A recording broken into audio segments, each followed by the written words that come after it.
क्या माह शाबान की 15वें शब को मुसलमान की अरवाह घरों को वापस लौट आती हैं। कुरान और हदीस की रोशनी में वजाहत। शब बराहत को कुछ फिरका परस्त कुरान से साबित करने की कोशिश करते हैं कि ये लैलतुल कदर है। इस रात रूहें और फरिश्ते जमीन की तरफ नाजिल होते हैं और इस रात मखलूक के फैसले किए जाते हैं। इस बारे में सूरतुल कदर का मुतालिहा करते हैं। तर्जमा, हमने उसे शब कदर में नाजिल किया है और तुम्हें किया मालूम कि शब कदर किया है। शब कदर 1000 महीनों से बेहतर है। इसमें फरिश्ते और रूह उल कदस उतरते हैं अपने रब के हुक्म से। हर अमर के लिए सरासर सलामती है। ये रात तुलुए फजर तक हमने उसे को शब कदर में नाजिल किया। यहाँ अल्लाह ताला कुरान के नजूल का जिक्र फरमा रहा है। सूरह बकरा की 185 आयत में बताया गया है, शहरु रमजान अल्लज़ी उन्ज़िल फ़ीहिल कुरान, यानी रमजान वो महीना है जिसमें कुरान नाजिल किया गया। वाज़िहा हुआ कि ये माह रमजान का मामला है। इसी तरह सूरह दखान की आयत भी पेश की जाती है, इन्ना अंज़लनाहु फ़ी लैलतिन मुबारकतिन इन्ना कुन्ना मुन्ज़िरीन फ़ीहा युफ़रक़ु कुल्लु अम्रिन हकीम, यानी कि हमने इसको मुबारक रात में नाजिल फरमाया।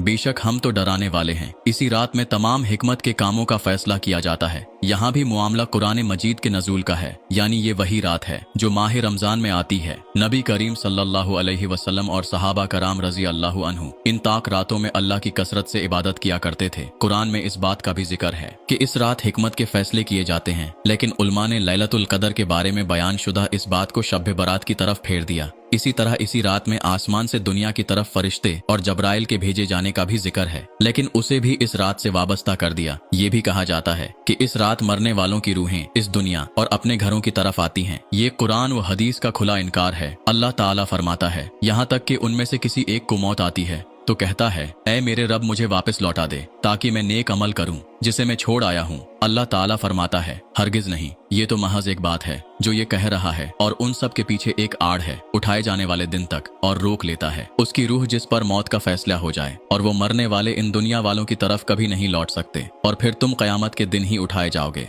नबी करीम सल्लल्लाहु अलैहि वसल्लम ने फरमाया कि मोमिन की रूह एक उड़ने वाले जिस्म में जन्नत के दरख्त से वाबस्ता रहती है, यहाँ तक कि अल्लाह ताला फिर उसको लौटा देगा उसके बदन की तरफ उठाए जाने वाले दिन। अल्लाह ताला का ये फैसला है कि मरने वाले की रूह कयामत से पहले इस दुनिया में नहीं आएगी। उसके लिए कुछ लोग सूरतुल कदर की आयत का हवाला देते हैं कि उस रात में फरिश्ते और रूह नाजिल होते हैं। यहाँ जो रूह न कहा गया है ये जब्राइल अमीन के लिए है, जैसा कि कुरान की सूरह नहल में है कि कह दीजिए कि इस कुरान को रूह उल कुदस जिब्राइल ने तुम्हारे रब की जानिब से हक के साथ उतारा है। इस कुरान को अमानतदार फरिश्ता जिब्राइल लेकर उतरा है। अल्लाह ताला ने इरशाद फरमाया कि जिस दिन रूह जिब्राइल और फरिश्ते सफ बांध कर खड़े होंगे तो वाजिहा हुआ कि यहाँ फरिश्तों और खास फरिश्ते जिब्राइल के नाजिल होने का जिक्र है, फौज शुदा अफराद की रूहें नाजिल होने का नहीं।